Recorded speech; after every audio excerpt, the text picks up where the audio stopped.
ഞങ്ങളും പോയി Thanjavur big temple അഥവാ തഞ്ചാവൂർ വലിയ കോവിൽ.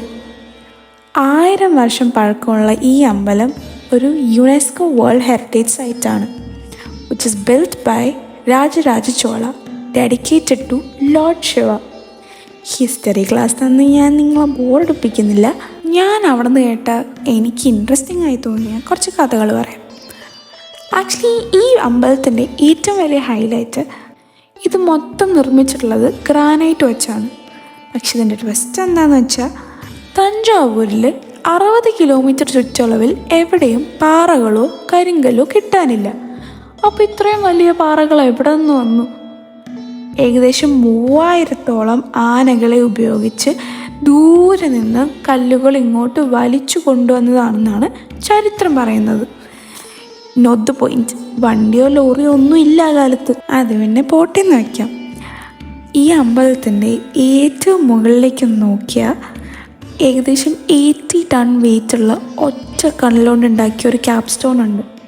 ഇന്നത്തെ കാലത്ത് ക്രെയിനുകൾക്ക് പോലും ഉയർത്താൻ പാടുപെടുന്ന ഭാരമാണിത്.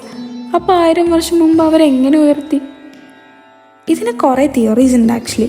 അതിലൊരെണ്ണമാണ് ഇവർ ക്ഷേത്രത്തിന് പുറത്ത് 6 കിലോമീറ്റർ എങ്ങാനും നീളത്തിൽ ഒരു റാമ്പ് പോലെ മൺപാത ഉണ്ടാക്കി. എന്നിട്ട് ആനകളെ കൊണ്ട് ഈ കല്ല് ഉരുട്ടി ഉരുട്ടി മുകളിലേക്ക് എത്തിച്ചു എന്നാണ് കരുതപ്പെടുന്നത്. അമേരിക്കൻ വേൾഡ് ട്രേഡ് സെൻറ്റർ ഉണ്ടാക്കാൻ വേണ്ടി ഉപയോഗിച്ച ടെക്നിക്കാണ് നമ്മുടെ ചോള രാജാവ് 1000 വർഷം മുമ്പ് ഉപയോഗിച്ചതെന്നാണ് സയൻറ്റിസ്റ്റുകളൊക്കെ പറയുന്നത്. വേറൊരു മിസ്റ്ററി എന്താണെന്ന് വെച്ചാൽ ഉച്ച സമയത്ത് ഈ വലിയ ഗോപുരത്തിൻ്റെ നിഴൽ നിലത്ത് വീഴില്ല. സൂര്യൻ എവിടെ നിന്നാലും വർഷത്തിൽ ഏത് ദിവസമായാലും ഉച്ചയ്ക്ക് ഇതിൻ്റെ നിഴൽ താഴെ കാണില്ല. ശരിക്കും പറഞ്ഞാൽ the temple is famous for everything. എല്ലാവരും ഒരു വട്ടെങ്കിലും വന്ന് കാണേണ്ട ഒരു സ്ഥലമാണ്. നമ്മൾ ആക്ച്വലി വേറെ സ്ഥലങ്ങളൊക്കെ പോകുമ്പോൾ ഇവിടെ ഒന്ന് കയറണം എന്നായിരുന്നു പ്ലാൻ. തഞ്ചാവൂർ ഐറ്റിനറിയിൽ ഉണ്ടെന്ന് കേട്ടപ്പോൾ തന്നെ ഞാനും ചേച്ചിയും സാരി എടുത്തിറങ്ങി. ഇച്ചിരി എസ്തെറ്റിക് വീഡിയോ ഒക്കെ എടുക്കാമല്ലോ. പക്ഷെ ഞങ്ങൾ എത്തിയപ്പോഴേക്കും ലൈറ്റൊക്കെ പോയിട്ടുണ്ടായിരുന്നു. പ്ലാൻ ഏകദേശം ഫ്ലോപ്പായി. പക്ഷെ തഞ്ചാവൂർ ആക്ച്വലി രാത്രി ഒരു രക്ഷയില്ല കേട്ടോ.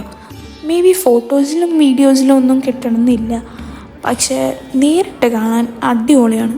എന്താ പറയുക, അമ്പലം മൊത്തം നല്ല ഗോൾഡൻ കളറായിട്ട് ഇങ്ങനെ തിളങ്ങി നിൽക്കുക. Especially if you love yellow lights, it's actually has a different aura. നമ്മളവിടെ പോയി കഴിഞ്ഞാൽ പിന്നെ നമുക്ക് തിരിച്ചു വരാൻ ആക്ച്വലി തോന്നില്ല. അവിടെ ഇരുന്ന് വെറുതെ വർത്താനം പറഞ്ഞിരിക്കാൻ തോന്നുള്ളൂ. അങ്ങനെ മനസ്സില്ലാ മനസ്സോടെ ഞങ്ങൾ അവിടെ നിന്ന് പോകാനൊരുങ്ങി.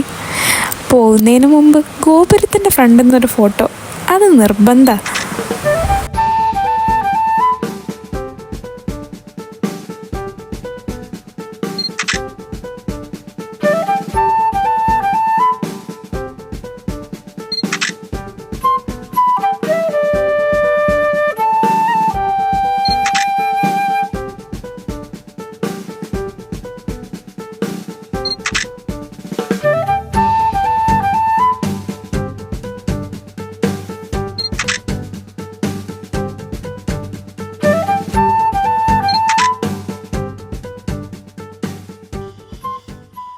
ഞങ്ങൾ പോകാനായി ബസ്സിൽ കയറിയപ്പോൾ ചേച്ചിയുടെ മാമൻ എവിടേക്കോ തപ്പി ഈ 2 പാവകളെ കൊണ്ടുവന്നു.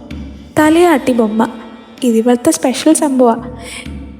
നമ്മുടെ എവിടെയെങ്കിലും പോയി വരുമ്പോൾ നമ്മൾ സൂവിനിയറായിട്ട് ഓരോ സംഭവങ്ങൾ കൊണ്ടുവരില്ലേ, അത് ആക്ച്വലി ഒരു നല്ല ഐഡിയ കേട്ടോ.